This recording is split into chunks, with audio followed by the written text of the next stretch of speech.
Well, I thought as long as I'm sitting here, I would make a video. And you know that every good silver stacking channel has a big pile of this stuff laying out. Let's set the stage, shall we? And we'll talk precious metals. Specifically, if you've been watching this channel for any amount of time, you know I am not one for narratives. I'm not a fan of narratives at all. And if there's one thing I want to teach you, there's a lot of stacking channels out there that can teach you about precious metals, some of the fundamentals about different kinds of coins and things like that. And I think what I just want to do is I want to really focus on narratives that people pay attention to that really I don't think you should. And one of them is, with the current economic situation, with the Omicron variant, with terrible economic news, and with inflation going to the roof, why isn't this hedge against inflation increasing in value? Why does gold keep bumping its head at $1,800 an ounce? And why can't silver seem to get over $25 an ounce for any meaningful amount of time? And I want to tell you why. It's because most people don't realize this, that most precious metals that are traded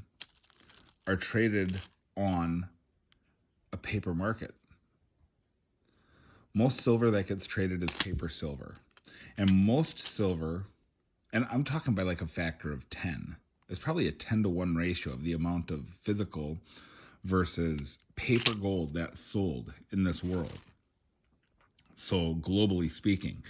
And look, it isn't us buying the paper stuff, right? We are the 10% that's physically putting this stuff in our hands and burying it in the ground and maybe even losing it in some unfortunate boating accident. But the vast majority of silver pricing is controlled by paper markets, and that market, that paper silver is owned by institutions. All right? Institutions own the paper. Central banks take possession of physical stuff. We know that.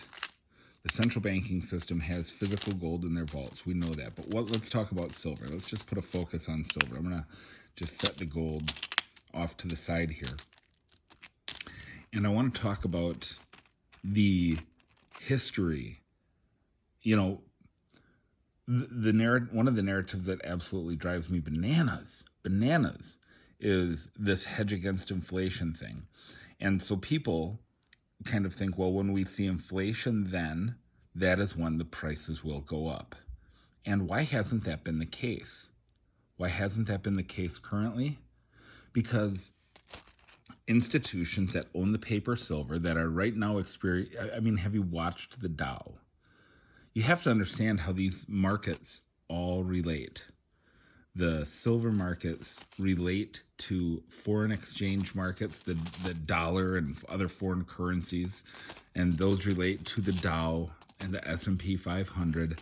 They all interconnect, and they feed off of one another. And the big thing, the number one driver of markets is psychology. What do people think? You know, very little of the markets are driven by actual fundamentals, right?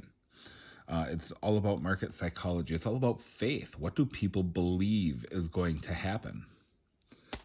That's what drives markets, guys. So when people hear the Moderna CEO talking about how their vaccine isn't going to be effective against this new variant and their stock prices drop, thus bringing down the whole market with it. Guess what those institutions who are bleeding money are going to do? They want to be liquid. And how do you get liquid? You get rid of your positions in precious metals. And you see it historically if you put a chart you put a silver and gold chart historically, go back to like 1980, even you can go before the Cook brothers, doesn't matter. You see that metals crash when markets crash. You see these flash crashes historically. And after that, you see markets increase. So all of this to encourage you to stop thinking short term.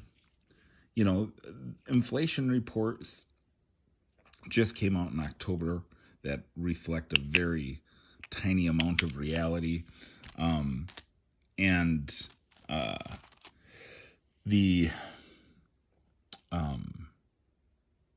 The inflation is just starting to become a reality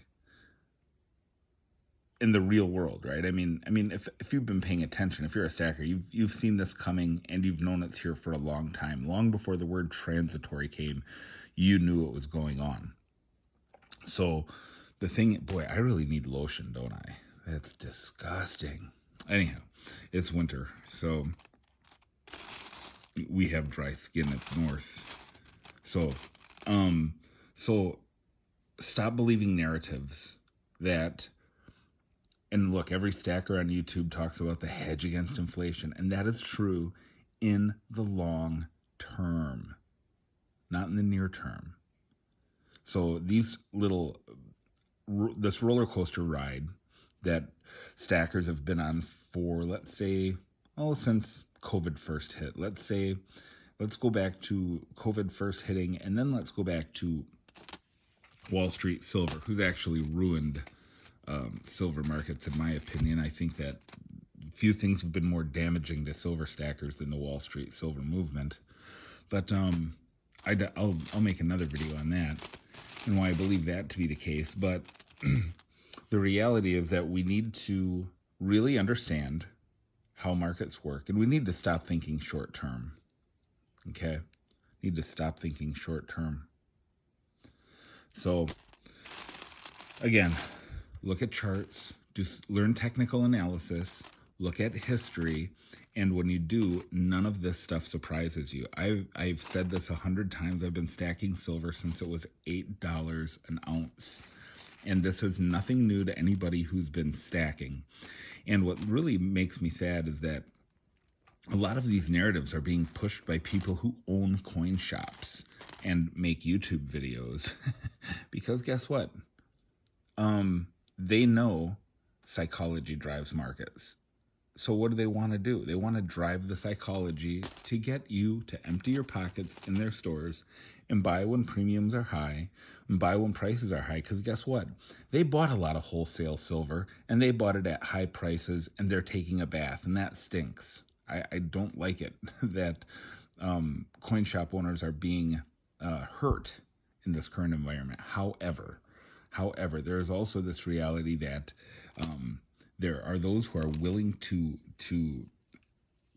act dishonestly so that they can dump some of their high premium silver on you. Like, well, you ought to stack Silver Eagles because, in spite of their